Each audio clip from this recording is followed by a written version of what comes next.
I'm Nic Rohloff, and boy, do we have a fun Patriots Today on store for y'all. 2 topics. One, Mel Kiper had a little 12-player mock draft on the First Draft podcast with ESPN. He had New England taking a quarterback. We talk about which one. And then also in the back half of the video, are the Patriots more open to trading down from that 3rd overall selection than us and the rest of the media realize? There's an interesting report on that. Before we dive into Mel Kiper's mock draft, though, we are almost done with the month of February, and our like battle for the month, well, it is an absolute doozy. Giants now is edging us out by 400 and change. Dolphins today, our rival, they got us by just about 250. And Steelers talk, it's a battle between us too. So hit that like button.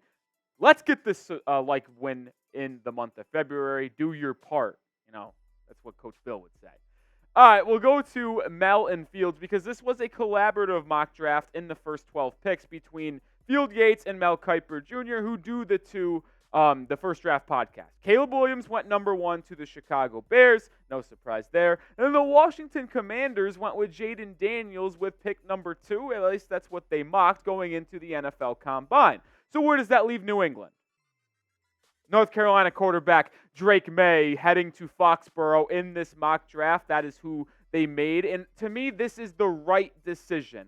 There's a lot of talk about if New England should trade down, gather as many assets for the future as possible, as they do have a lot of holes on this offense to fill, and then just draft an offensive tackle or wide receiver later. If they don't love the quarterback, that's fine. But if Drake Maye is that guy falling to number 3, ooh, you make no mistake here. You take the Tar Heel because he has just been phenomenal at his time in Chapel Hill. But you have to even just look beyond the stats to really look about how good Drake Maye was. A lot of people were criticizing Maye for not having that Tar Heels team up in the college football playoff discussion in a weak ACC. That's fair and all, but when you take into account his defense was giving up 30 points per game on a nightly basis, well, it's not that easy to win ball games when you have to do everything.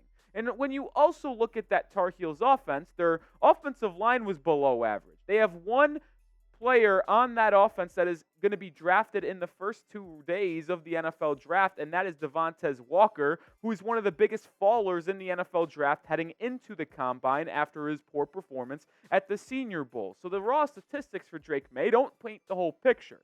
He's got a lot of pros, in my opinion, and here are the top 4. He can make every throw from the pocket. Now, if you want to play devil's advocate, one of his biggest cons is that he leaves the pocket a little bit too early, but whether it be deep down the left hash, over the middle of the field, he does struggle throwing to the right side, which is about his footwork, which any team will have to clean up his footwork in the pocket. But listen, every young quarterback doesn't have perfect footwork. Everyone needs to work on that.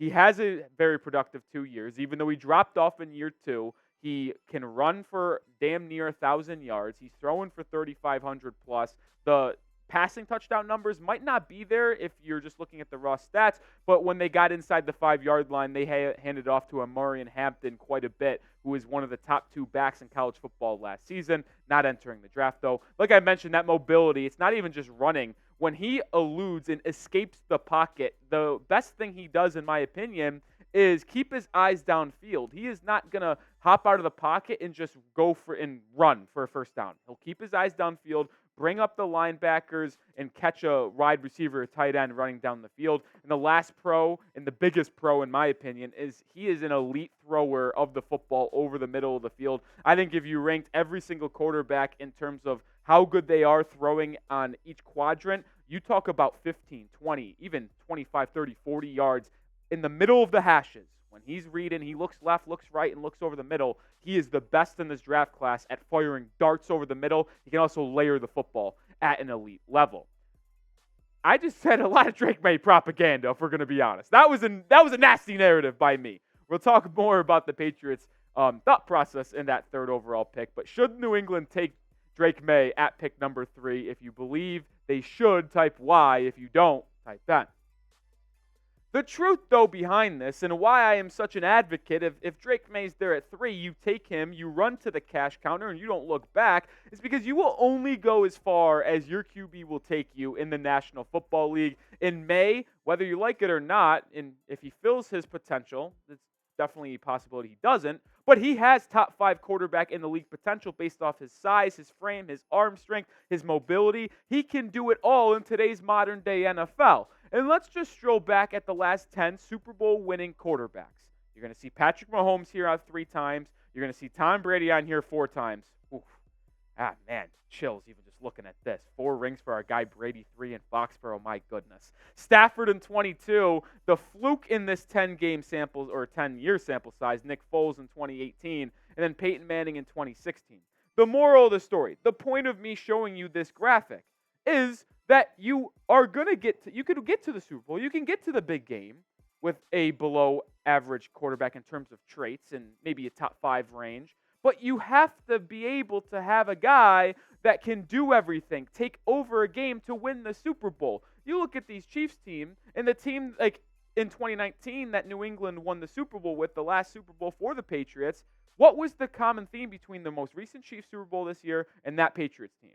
They had an elite quarterback that is playing the best at the position, and then they had an above-average defense. The truth of the story is, if you have an above-average defense, an okay average line, and an elite quarterback that's top 3 in the league, you're going to be able to compete for a Super Bowl every single year. So we can talk about making this Patriots roster as good as it possibly can be, but if you don't have the man making the decisions under center, you're not going to be able to win anything in the playoffs, and you're not going to be able to win a Super Bowl. You need a guy that can be in that top 5 discussion in the National Football League. More to get to on today's Patriots video, but we are the #1 home for Patriots NFL draft content on YouTube. You can book that. We are going to have people at the NFL Combine this entire week, and stay tuned for tomorrow as we will have an exclusive interview from Eliot Wolf, the Patriots shadow GM. That will go on the channel, so subscribe for that. Subscribe for the best Patriots draft content on YouTube. Coming up just in a bit, are the Patriots trading the #3 overall pick in the 2024 NFL Draft? Is it going to be happening before? Is it going to happen on draft day? Are they going to do it all? We'll discuss every possible scenario in just a bit. But first, I got to show some love to our sponsor on today's show, and that is Prize Picks, the #1 daily fantasy sports app and platform in North America. And you get a first deposit match up to $100 when you head to prizepicks.com/CLNS and use code CLNS. Football season may be over, but the action on the floor is heating up. Whether it's tournament season or the fight for playoff home court, there is no shortage of high-stakes basketball moments where you can turn in your hoops knowledge into serious cash. And, well, that's not the only place you can make cash. The MLB season is just around the corner as well. Want to play alongside some of your Prize Picks favorite players like Meek Mill and Sugar Sean O'Malley? You can now find their community plays under that tab in the promo section of the app. You can view some of the entries from the biggest names in the Prize Pick community each week. They don't have my picks on the community tab, but they should because they're guaranteed winners. And I'm looking at the MLB season for the whole. Take some lifelong where you can get some value out of these. You get the whole entire MLB season. I took them more than on Pete Alonso, 42.5 home runs. I think that's an absolute lock. He basically hits 40 every single season. And I took the less than on Mookie Betts, 32.5 home runs for the entire season. That lineup is too loaded. I think Mookie Betts might be the one who has a little bit of a slump of a season. You take my picks, you go with other people's picks, but make sure you go to Prize Picks and download the app today. Use code CLNS at prizepicks.com/CLNS. Get that first deposit match up to $100. I'm going to put that link in the description and comments for you guys so it's easily accessible. Are the New England Patriots going to trade down from pick #3? Well, the latest rumors going into the NFL Scouting Combine is, well, the Patriots could actually trade that pick. We go to Ryan Dunleavy on WFAN. He is a New York Giants reporter. He's actually quite credible, by the way. We'll talk about his credibility in a second. But he said, my sources think the Patriots are more open to trading the 3rd overall pick than maybe some other people's sources. And I said he's credible, and I want to show some love to Dunleavy to make sure this isn't no bullshit report that we're showing on the show. He was the first person to have the New York Giants' Daniel Jones contract last offseason. He was also the first person to be on the Saquon Barkley franchise tag news as well. So he knows what he's talking about when it comes in the terms of New York Giants. But why does that relate to the New England Patriots? Well, the latest rumors surrounding the Big Blue Giants are they are trying to trade up to get a franchise quarterback that they think could be better and replace Daniel Jones in the long-term future. And it's pretty evident that, well, the Commanders aren't trading that number 2 pick to New York. The Bears aren't going to trade down from 1 in all likelihood. They're going to take Caleb. So if the Giants are really trying to trade up for a quarterback, well, the only logical destination would be with New England at 3 to draft either Jaden Daniels or Drake Maye, whatever one falls. Thoughts on this possibility in a second, but I want to check in with Patriots Nation for a second. Would you trade the number 3 pick, or would you just make the selection at pick number 3? If you would make the pick, type D for draft. If you would make a trade, type your T. This is the trade idea that I cooked up personally. The Patriots move back 3 spots from 3 to 6. They pick up a 2025 first-round pick just in exchange for that 3rd overall pick. And if you look at the NFL draft value chart, well, this pick actually might not be fair in terms of New York. But when you look at what the Giants would have to be thinking here, right? This is a very good quarterback class. 2025 is not viewed in that such of light. So if there's one good or elite quarterback left on the draft board, that will be a pretty penny for the Giants to have to trade up. So even though it's just 3 spots moving up, I think they have to give us their future first-round pick, at least in 2025. And I would seriously consider this deal for a multitude of reasons. Well, I'll start with this.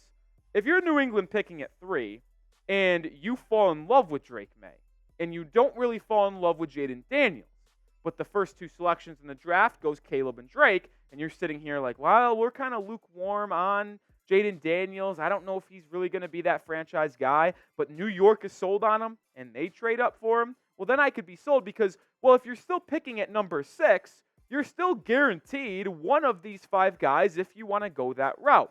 We have talked extensively about New England's biggest need to help this roster. Quarterback is clear-cut number 1. Number 2 is wide receiver, and number 3 is that left tackle position, or hell, that right tackle spot. And if you're picking at 6, you're guaranteed to have a choice of these guys. You might not get to choose between all 5, but you will have at least 3 of them on the board, whether it be Alt, Olu, and Rome, Malik, Alt, any combination you like to look at, you'd have a choice of 3 of these guys to fill one of the biggest positions of need on this football team.